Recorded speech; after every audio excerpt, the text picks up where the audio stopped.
ñaan yàlla rek mu am bañ a am benn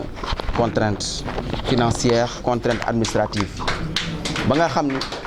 li ñu mëbët ci SNEIPS bi muy nekk SNEIPS boo xam ni ñiw lay doon ñu defaraat ko ba nga xam ne day bees comme nam meloon bu njëkk. Pourquoi? Parce que SNEIPS dafa am ay défis yoo xam ni moom la dëgmal. Plan Sénégal émergent bi nga xam ne moom mooy document de politique publique bi Sénégal di mettre en œuvre li ñu naan capital humain daf ci am solo, pilier bu am solo si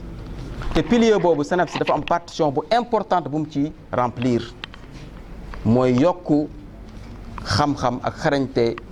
les fils des Sénégalais, les fils et les filles des Sénégalais ngir ñu mën a taxawee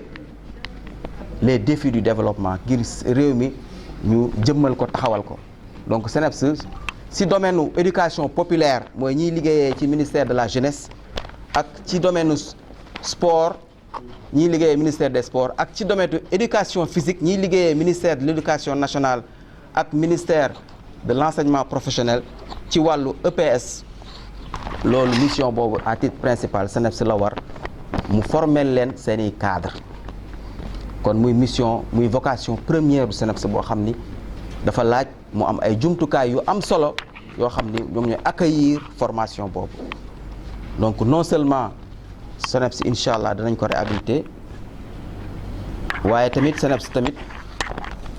dina góorgóorlu aussi defaruwaat ci doxalin ci wàllu administration bi mu nekk nar a nekk incha allah administration bu gën a tijjeeku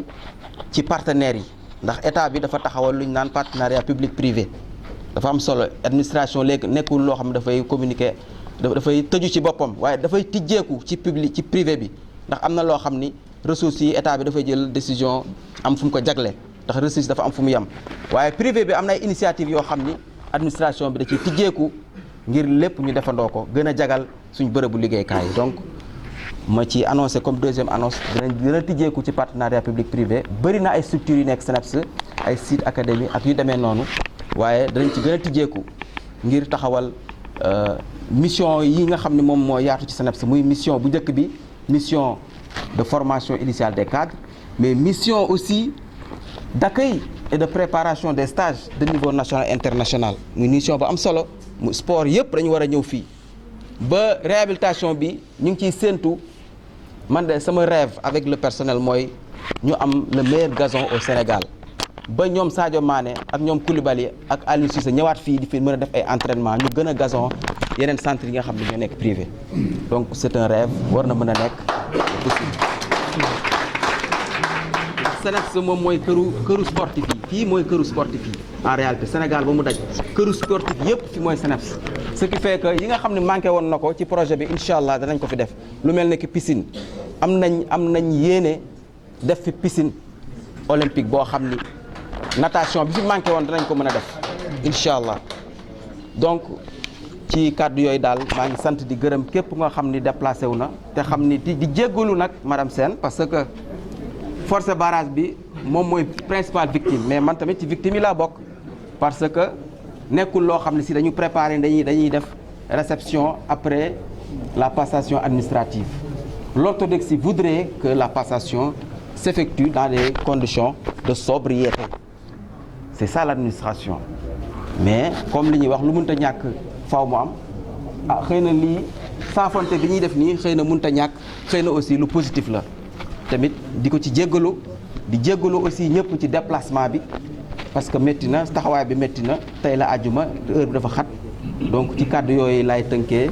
di sant di gërëm ñëpp di def mention spéciale nag madame Sène bi nga xam ne ci ay loxoom laa jaar mu tette ma won ma liggéey bi won ma ko ci générosité boo xam ne amul fu mu yem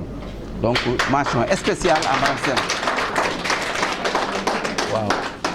waaw di daaneel nag di feddali sama ibbeeku ci non seulement ci mouvement sportif bi nekk Thiès mouvement sportif bi yëpp mouvement sportif aussi à l'échelle nationale parce que nous accueillons toutes les disciplines à l'échelle du territoire dañuy accueillir waa Gambie accueillir Mauritanie ak yeneen pays donc SNEIPS vocation sous-régionale la donc tijjeeku boobu dafa nekk loo xam ne si dañ ko war a gën a taxawal te loolu si personnel bi la dépendre directeur moom mënul dara benn nit dong la benn loxo la am na lu muy def ak lu mu mënta def donc ñaan naa yàlla képp ku fi nekk rek mu tijjil ma boppam tijjil ma xolam man tijjil naa leen sama xol def naa leen si sama xol donc pour que ensemble ñu ànd travailler liggéey def ay résultats yoo xam ni kawe na njort confiance bi nga xam ni moom la ñu placé pour que ñu doxal mission wu yore SNEIPS ci anam boo xam ne dana indil ministère des sports ay résultats yoo xam ni yu mucc ayib. madame Sène bon vent madame Sène bon vent retraite bi yàlla na nekk loo xam ni juddu bu bees boo xam ni yow rëccu nga la nga doon di amee activité yàlla na nga am activité yoo xam ne moo ëpp solo képp ku fi nekk aussi am soxla yal na la ko yàlla fajal. waaw comme nag affaire bi yàgg na te faaleen yi xam naa ñi nga xaw a kii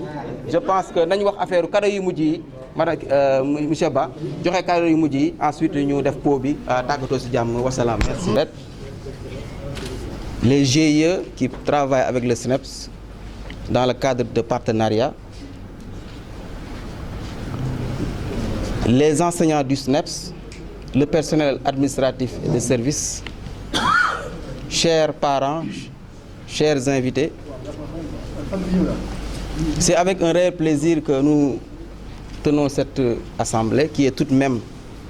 officieuse parce que, comme l'a si bien rappelé Madame la directrice,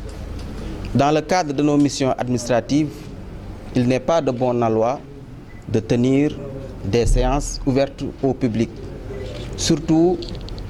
à la suite de la passation de service. Il se trouve tout simplement que le personnel a trouvé opportun et pertinent d'offrir un petit pot, pas ouvert au grand public, mais un pot interne.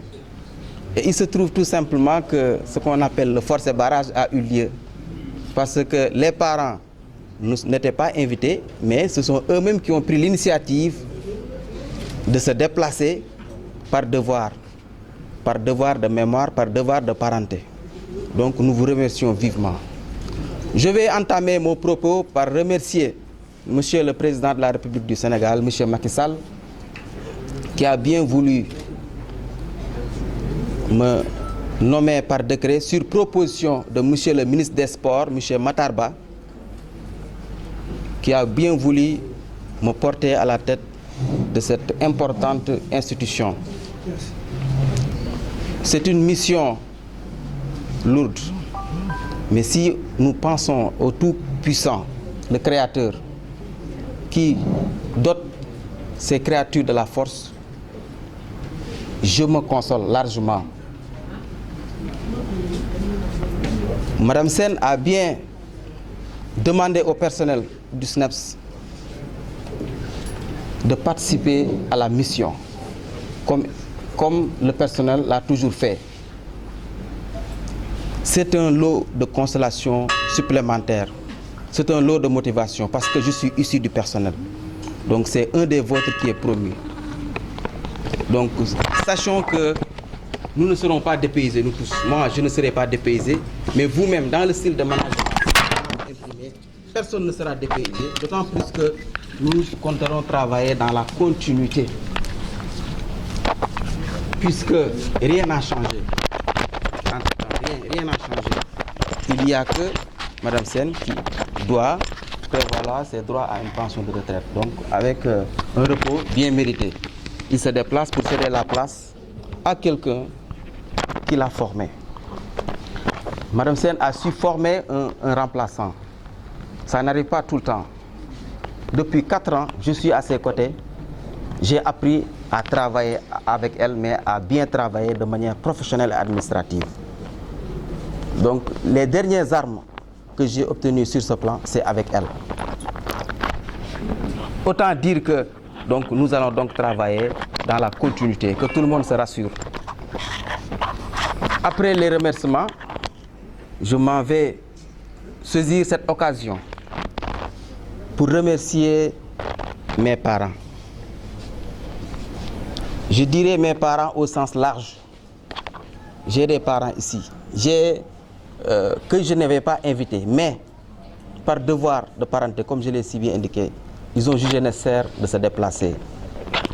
Mon oncle paternel, Cheikh Tidiane Diène, ma tante Mam Thioro, sama bàjjan bi nga xam ne moom ufoon